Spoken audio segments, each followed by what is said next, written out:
इकाई 5। सवाल बाल मन के, जवाब डॉक्टर कलाम के। बाल दोस्तों, कैसे हो? सुप्रभात। सुप्रभात टीचर। बाल दोस्तों, मैं आपको कुछ सवाल पूछता हूं, आप सब उसका उत्तर दीजिएगा। हाँ टीचर। बाल दोस्तों, हमारे देश का राष्ट्रीय पक्षी कौन सा है? टीचर, हमारे देश का राष्ट्रीय पक्षी मोर है।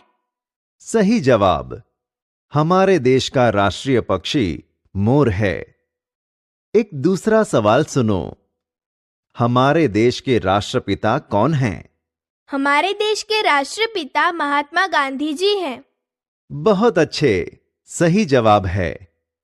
और एक सवाल सुनो। हमारे देश की राष्ट्रीय भाषा कौन सी है? हमारे देश की राष्ट्रीय भाषा हिंदी है। सही जवाब है। हमारे देश की राष्ट्रीय भाषा हिंदी है। एक दूसरा सवाल सुनो। हमारे देश के भूतपूर्व राष्ट्रपति कौन थे? टीचर, हमारे देश के भूतपूर्व राष्ट्रपति डॉक्टर अब्दुल कलाम थे। हां बाल दोस्तों, हमारे देश के भूतपूर्व राष्ट्रपति डॉक्टर एपीजे अब्दुल कलाम हैं। तो बाल दोस्तों, आज मैं आपको डॉक्टर एपीजे अब्दुल कलाम से बातचीत करते बच्चों के सवालों का जवाब देते साक्षात्कार संवाद सुनाता हूं। सबसे पहले हम डॉक्टर एपीजे अब्दुल कलाम के बारे में परिचय देखेंगे। हमारे भारत देश के भूतपूर्व राष्ट्रपति डॉक्टर अबुल पाकिर जैनुलाब्दीन अब्दुल कलाम एक वैज्ञानिक हैं। हमारे भारत के आधुनिक प्रक्षेपकास्त्रों के निर्माण तथा प्रक्षेपण में उनका बड़ा योगदान रहा है। डॉक्टर एपीजे अब्दुल कलाम बहुत ही सरल स्वभाव के व्यक्ति हैं। बच्चों से उन्हें बड़ा लगाव है।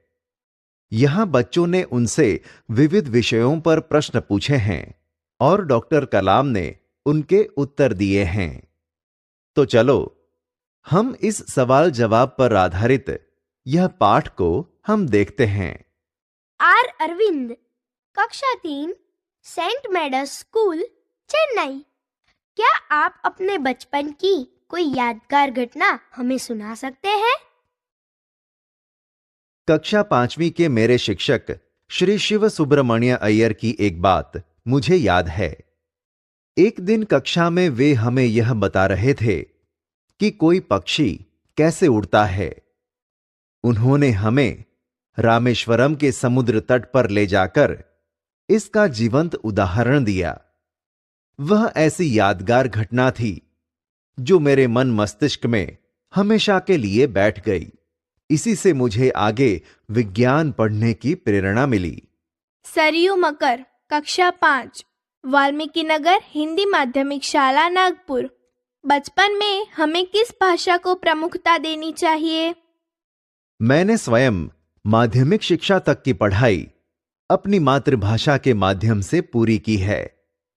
कॉलेज और उससे आगे की शिक्षा अंग्रेजी माध्यम की संस्थाओं में हुई। मेरा मानना है कि हम कॉलेज में भी माध्यम के रूप में मातृभाषा का चुनाव कर सकते हैं, क्योंकि युवा अपनी मातृभाषा में ही सोचता है, उसी में अपनी बात सहजता से कहने में सक्षम होता है। पर इसमें कोई भी दो राय नहीं कि वैश्विक स्तर पर संपर्क के लिए हमें अंग्रेजी जैसी एक संपर्क भाषा की नितांत आवश्यकता है। अंश पटेल, कक्षा 5, चंदूलाल विद्या मंदिर, मुंबई। यदि हम आपकी तरह बनना चाहे तो हमें क्या करना चाहिए? जब आप युवा अवस्था में कदम रखेंगे तभी आपको जीवन में लक्ष्य निर्धारित कर लेना होगा। हमेशा कुछ बड़ा सोचो। जैसे ही यह अनुभूति हो कि आप आखिर बनना क्या चाहते हैं, तभी से उस दिशा में प्रयास और श्रम प्रारंभ कर दो। कहने का अर्थ है कि जी तोड़ मेहनत करो। ज्यों-ज्यों आप आगे की ओर बढ़ोगे, आपका सामना बाधाओं तथा कठिनाइयों से होगा। आपको अपने अंदर दृढ़ साहस पैदा करना होगा। समस्याओं को पराजित करने में महारत हासिल करनी होगी, तभी जीवन में सफल हो पाओगे। पहले यह जरूरी है कि आप निरंतर ज्ञान अर्जित करो।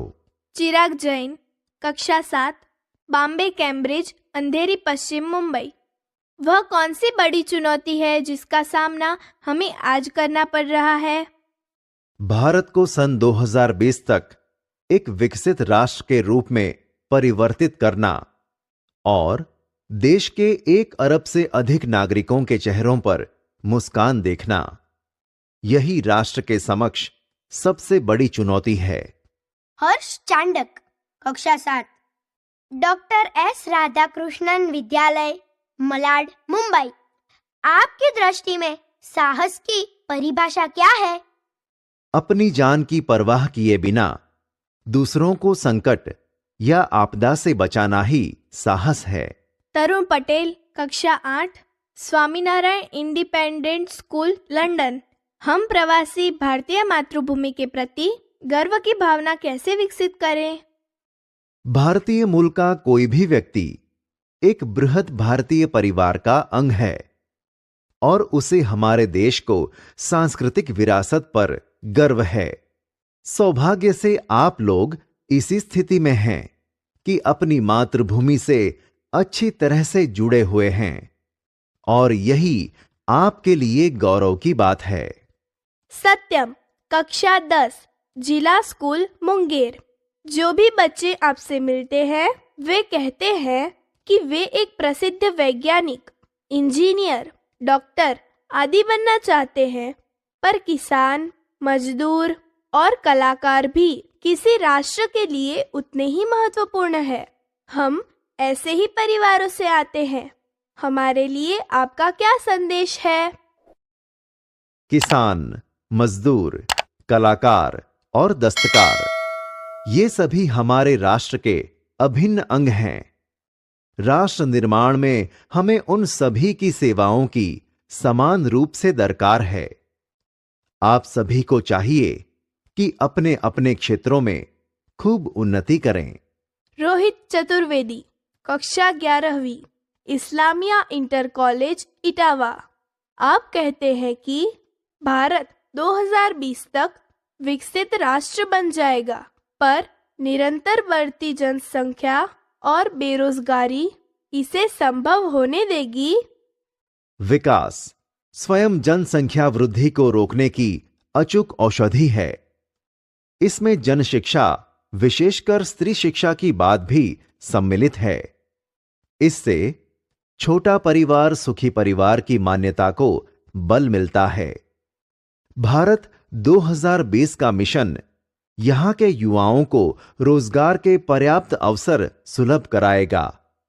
ग्रामीण क्षेत्रों में बड़ी संख्या में उद्योग धंधे स्थापित किए जाएंगे, जिससे उन क्षेत्रों में रोजगार के प्रचुर अवसर पैदा होंगे। अर्श मेहता, कक्षा 12वीं, तेजस हाई स्कूल, बड़ौदा। आपको ऐसा क्यों लगता है कि 2020 तक भारत विकसित राष्ट्र बन जाएगा? भारत की जनसंख्या 1 अरब से अधिक है। इसमें 54 करोड़ लोग 25 वर्ष से कम आयु के हैं।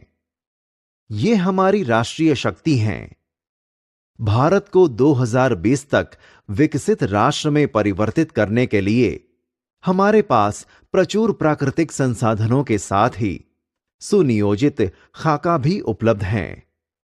54 करोड़ युवाओं के विचारों की एकता निश्चय ही इसे विकसित राष्ट्र में परिवर्तित करने में सफल होगी। एस कार्तिक, कक्षा 12वीं, अमर ज्योति इंग्लिश स्कूल, बेंगलुरु। कई छात्रों के बड़े बड़े लक्ष्य होते हैं, पर आर्थिक तथा अन्य समस्याओं के कारण वे इन्हें प्राप्त नहीं कर पाते। वे अपना लक्ष्य आखिर कैसे प्राप्त करें? स्कूल में पढ़ाई में अच्छा प्रदर्शन करने पर छात्रवृत्ति प्राप्त होगी। साथ ही उच्च शिक्षा के लिए बैंकों से ऋण लेने हेतु पात्रता भी बनेगी। जीवन में ऊंचा लक्ष्य निर्धारित करने पर बाधाएं तो आती ही हैं। हमें कठोर परिश्रम और उत्कृष्ट कार्यों से इन्हें पराजित करना होगा। विघ्न बाधाओं से व्यक्ति को पराजित नहीं होना चाहिए। मिथुन के द्वितीय वर्ष बी लेवल AICT अमृतापुरी। भारत को विकसित राष्ट्र बनाने में राजनीतिज्ञ की क्या भूमिका होनी चाहिए? जिम्मेदार राजनीतिज्ञ दूरदर्शितापूर्ण नीतियां बनाता है। महात्मा गांधी ने निष्ठा के राजनीतिक सिद्धांत को सत्य, अहिंसा तथा निस्वार्थ भावना में ढालते हुए ब्रिटिश शासकों के विरुद्ध अपनी लड़ाई छिड़ी थी। वर्तमान राजनीतिज्ञों को अपने कठिन परिश्रम, उत्कृष्टता और पारदर्शी कार्यों से मार्गदर्शन देना होगा। साथ ही गरीब रेखा से नीचे रह रहे लगभग 26 करोड़ भारतीयों के उत्थान के लिए भी कार्य करना होगा। सी नंदिता सुबी, तृतीय वर्ष MGR इंस्टीट्यूट चेन्नई। रक्षा की दृष्टि से विजन 2020 का लक्ष्य पाने में महिलाओं की क्या भूमिका हो सकती है? विजन 2020 में रक्षा अनुप्रयोग के क्षेत्र की महत्वपूर्ण प्रौद्योगिकियों के विकास पर विचार किया गया है। राष्ट्रीय सुरक्षा की बात भी विजन 2020 का एक अभिन्न अंग है। सशस्त्र सेनाओं में नियुक्ति के लिए पुरुष और महिलाओं के आधार पर कोई भेदभाव नहीं किया जाता। तीनों सेनाओं में पर्याप्त महिला अधिकारी नियुक्त है। राष्ट्रीय रक्षा क्षमताओं में वृद्धि के लिए महिलाएं उच्च स्तरीय सामरिक सेना बहुगुणक उपकरणों पर कार्य करके भी अपना सहयोग दे सकती हैं। विद्यार्थी मित्रों, जोधपुर दौरे पर डॉक्टर कलाम से एक बच्चे द्वारा पूछा गया प्रश्न। क्या हम अति विशिष्ट व्यक्तियों के दौरे पर हो रहे अनावश्यक खर्चे कम नहीं कर सकते? तुमने इस मंच पर एक बड़ी सी कुर्सी देखी होगी। वह कुर्सी अब यहां पर नहीं है।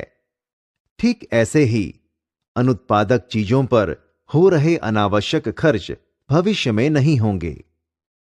देखा बाल दोस्तों, भारत के भूतपूर्व राष्ट्रपति डॉक्टर कलाम बहुत ही सरल स्वभाव के व्यक्ति हैं। उनके विचार और उनके जीवन से हमें बहुत ज्ञान और जी तोड़ मेहनत करके साहस के साथ योग्य दिशा में हमें आगे बढ़ने की प्रेरणा मिलती है। बाल दोस्तों, आपको डॉक्टर कलाम के बारे में पुस्तकों या टेलीविजन, सामयिकों आदि में से कुछ जानकारी मिले तो उसे पढ़कर अपने स्कूल के दोस्तों को सुनाना।